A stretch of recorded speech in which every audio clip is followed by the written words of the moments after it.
Hello बच्चों, let's read the question. The question says the velocity time graph for an object in linear motion is as shown in. तो यहाँ पे velocity और time period का हमें graph given है। हमें बताना है what is displacement of object from origin after 8 second. ठीक है बच्चों, तो 8 सेकेंड के बाद में कितना डिस्प्लेसमेंट होगा ये हमें टोटल फाइंड आउट करना है। इस क्वेश्चन को करने के लिए हम की कंसेप्ट लगाएंगे। सो हमें क्या फाइंड आउट करना है? डिस्प्लेसमेंट फाइंड आउट करना है। सो डिस्प्लेसमेंट हमारा क्या होता है?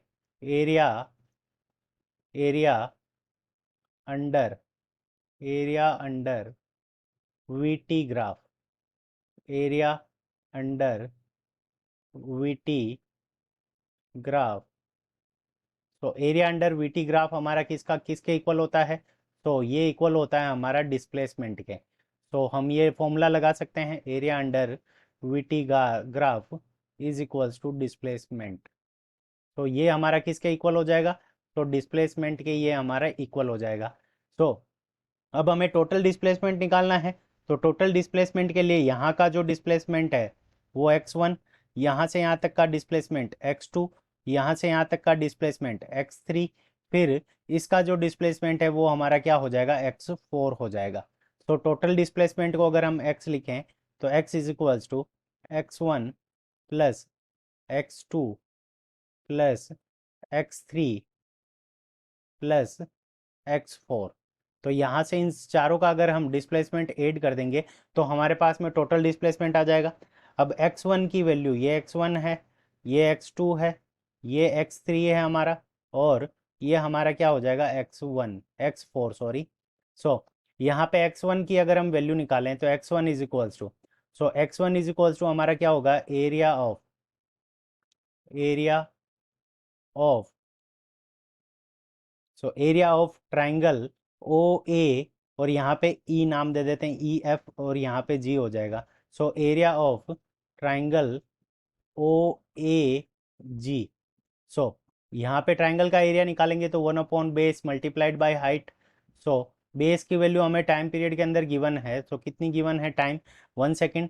तो 1/2 मल्टी 1 मल्टीप्लाइड बाय हाइट हमारी कितनी है? 4। तो यहाँ से हमारा आ जाएगा 4। तो यहाँ से हमारे पास में जो वैल्यू आ जाएगी वो कितनी आ गई? 2 मीटर्स। x1 की वैल्यू 2 मीटर्स आ गई। और इसी तरह से हम x2 की वैल्यू कैलकुलेट करेंगे। अब x2 क्या है? हमारा रेक्टेंगल। तो area of rectangle.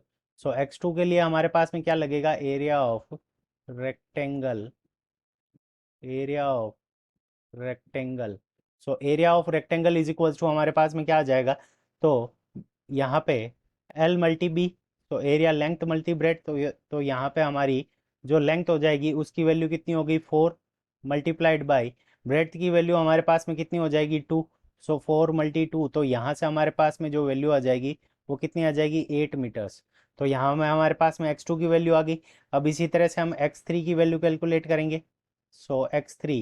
X three is equals to, तो x3 हमारे पास में ये वाला ट्राइंगल का एरिया।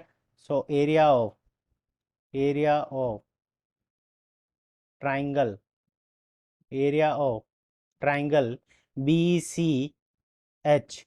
तो area of triangle B C H. अब ट्राइंगल का एरिया हमारे पास में क्या होता है? 1/2 बेस मल्टी हाइट। तो यहाँ से हमारे पास में बेस की वैल्यू कितनी है? 1, और हाइट की वैल्यू हमारे पास में कितनी है? 4। तो यहाँ से हमारे पास में जो वैल्यू आ जाएगी तो कितनी आ जाएगी? 2 मीटर्स। और अब हम क्या करेंगे? x4 की वैल्यू कैलकुलेट करेंगे। x4 इज इक्वल्स टू, तो x4 हमारा क्या बन रहा है? एक रोम्बस बन रहा है, सॉरी रोम्बस नहीं, ट्रेपीजियम बन रहा है। Area of area of trapezium. ठीक है बच्चों। एरिया ऑफ ट्रेपीजियम बन रहा है हमारा। ट्रेपीजियम की CFED। तो एरिया ऑफ ट्रेपीजियम CFED। और एरिया ऑफ ट्रेपीजियम क्या होता है? 1/2 height plus 1/2 height multi length of parallel side ये। सो सी एफ प्लस DE। ठीक है बच्चों, CF प्लस DE। इसकी जब हम सम कर लेंगे तो हमारे पास में क्या आ जाएगी, वैल्यू आ जाएगी। अब देखो हाइट की अगर हम वैल्यू देखें तो हाइट की वैल्यू यहाँ पे कितनी है, -2, तो 1/2 multiplied by -2 multiplied by C F की अगर हम लेंथ देखें तो 4 से लेकर 8 तक, तो यहाँ पे हमारे पास में कितनी आ जाएगी, 4 प्लस डी ई की अगर हम लेंथ देखें तो 5 से लेकर 7 तक, तो यहाँ पे हम क्या कर देंगे 2। सो यहाँ 2 से ये माइनस का 2 कैंसिल हो गया तो -1, सो 4 + 2 कितना हो जाएगा 6, और तो यहाँ से हमारे पास में x4 की वैल्यू कितनी आ गई, -6 मीटर्स। सो हमें क्या निकालना है, टोटल डिस्प्लेसमेंट, तो total displacement is equals to x1 की वैल्यू हमारे पास में कितनी है 2 मीटर्स, प्लस x2 की वैल्यू हमारे पास में कितनी मीटर है 8 मीटर्स, प्लस x3 इसकी वैल्यू हमारे पास में कितनी है 2 मीटर्स, और x4 की वैल्यू -6 मीटर्स। सो यहाँ पे इनको ऐड करेंगे तो 12 - 6, तो यहाँ पे हमारे पास में जो टोटल डिस्प्लेसमेंट आ जाएगा वो कितना आ गया, 6 metres. So 6 metres is the correct answer of this question. I hope you understood it well. Best of luck. Thank you.